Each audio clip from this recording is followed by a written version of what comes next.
Assalamualaikum warahmatullahi wabarakatuh. Bertemu lagi dengan saya M. Salihin, guru fikih kelas 11 MA Futuyah 2 Meranggen.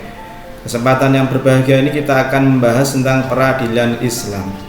Pengertian peradilan Islam dalam bahasan fikih disebut dengan qadha, yang berasal dari kata qadha yaqdi, yang mempunyai arti memutuskan, menyempurnakan, menetapkan. Adapun secara istilah, peradilan adalah lembaga pemerintah atau negara yang ditugaskan untuk menyelesaikan atau menetapkan keputusan perkara dengan adil berdasarkan hukum yang berlaku. Tempat untuk mengadili perkara disebut pengadilan. Orang yang bertugas mengadili perkara disebut qadhi atau hakim.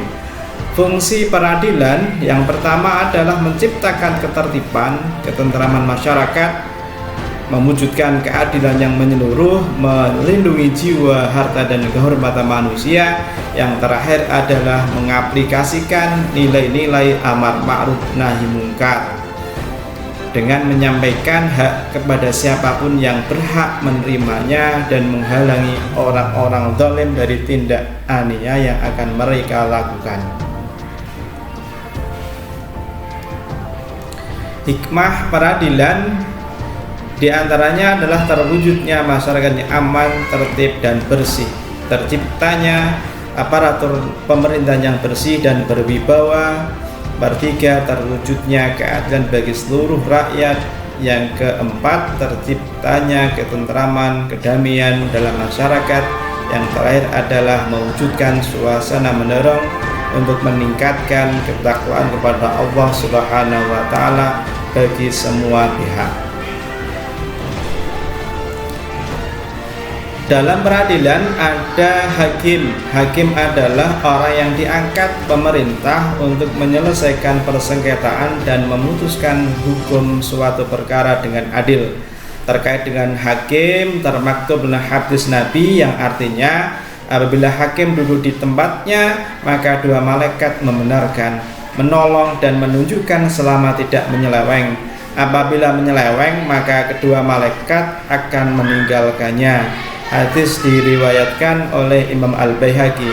Adapun syarat-syarat hakim banyak sekali, ada Islam, baligh, sehat, merdeka, adil, laki-laki, memahami Al-Quran dan hadis, memahami ijma' ulama, serta perbedaan-perbedaan tradisi umat. Yang terakhir adalah seorang hakim harus memiliki ingatan yang kuat dan dapat berbicara dengan jelas.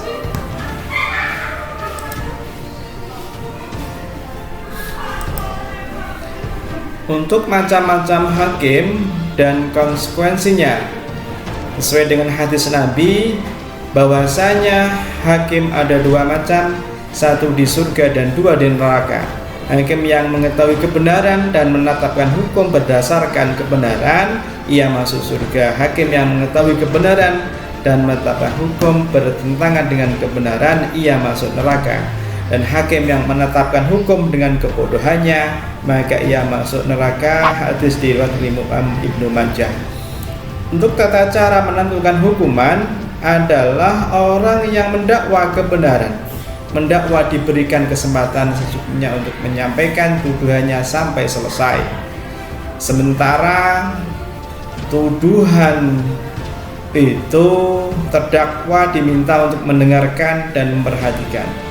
Hakim tidak boleh menjatuhkan vonis hukuman dalam beberapa keadaan: sangat marah, saat lapar, kondisi fisiknya tidak stabil, sedih, saat sangat gembira, saat sakit, dan saat mengantuk, dan menolak keburukan yang terpadanya. Yang terakhir adalah merasakan kondisi yang sangat panas atau sangat dingin. Berarti untuk menentukan hukuman tersebut, hakim harus mempunyai kondisi yang fisiknya stabil, sehat, dan yang lain.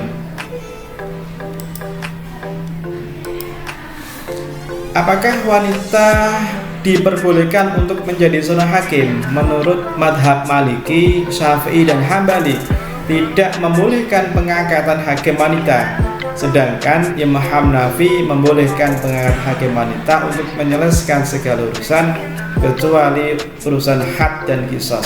Bahkan Ibnu Jarir At-Tabari membolehkan pengangkatan hakim wanita untuk segala urusan seperti halnya hakim pria. Menurut beliau, ketika wanita dibolehkan menginfakwa dalam segala macam hal, maka ia juga mendapatkan keleluasaan untuk menjadi hakim dan memutuskan perkara apapun. Oleh karena itu di Indonesia diperbolehkan seorang wanita menjadi hakim. Selain hakim, ada lagi saksi, yang mana saksi itu adalah orang yang diperlukan pengadilan untuk memberikan keterangan yang berkaitan dengan suatu perkara demi tegaknya hukum dan tercapainya keadilan dalam pengadilan. Syarat-syarat menjadi saksi yang pertama adalah Islam, sudah dewasa atau balik, berakal sehat, merdeka, bukan hamba sahaya. Yang terakhir adalah adil. Adapun saksi-saksi bisa tertolak atau ditolak. Ada kriterianya. Yang pertama itu saksi yang tidak adil. Saksi seorang musuh kepada musuhnya, saksi seorang ayah kepada anaknya, sebaliknya saksi seorang anak kepada ayahnya. Yang terakhir adalah saksi orang yang menumpang di rumah terdakwa. Selain saksi ada lagi penggugat dan bukti. Adapun pengertian penggugat adalah orang yang mengajukan gugatan karena merasa dirugikan oleh pihak tergugat. Yang berikutnya adalah bukti atau bayinah, yaitu segala sesuatu yang ditunjukkan oleh penggugat untuk memperkuat kebenaran dakwaannya. Apabila ada terdakwa yang tidak hadir, apakah boleh diputuskan? Yang langkah pertama adalah terdakwa yang tidak hadir dalam persidangan harus terlebih dahulu dicari tahu sebab ketidakhadirannya. Ini seperti yang disampaikan dalam hadisnya Nabi, kasusnya Abu Sofyan adalah lelaki yang bakhil, maka tidakkah berdosa seandainya saya mengambil hartanya secara sembunyi ya Rasulullah? Maka Rasulullah menjawab, ambillah yang mencukupimu. Hadis yang diriwayatkan oleh Imam Bukhari, Imam Muslim. Selanjutnya yaitu tergugat dan sumpah. Tergugat adalah orang yang terkena gugatan dari penggugat. Ini disebut tergugat. Tergugat bisa membela diri dengan membantah kebenaran gugatan melalui dua cara: menunjukkan bukti, yang kedua adalah sumpah. Seperti hadis Nabi, terdakwa harus menunjukkan bukti-bukti dan terdakwa harus bersumpah. Seperti hadis yang diriwayatkan oleh Imam Bihaqi.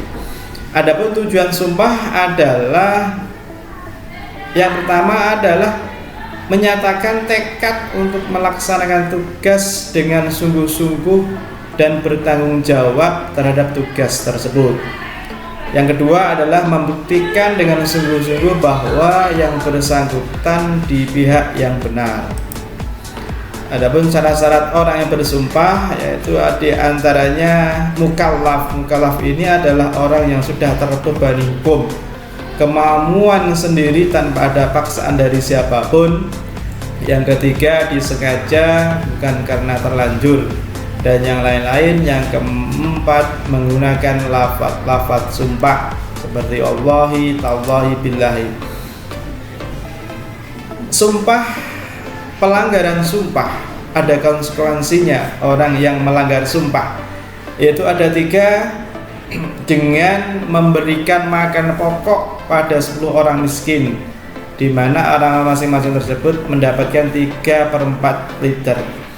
Yang kedua yaitu memberikan pakaian yang pantas pada 10 orang miskin. Yang terakhir memerdekakan hamba sahaya.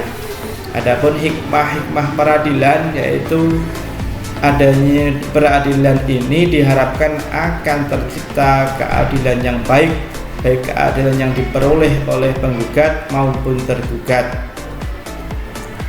Adanya peradilan tersebut dapat terwujud suasana yang mendorong bagi semua pihak yang bergerak untuk meningkatkan ketakwaan kepada Allah Subhanahu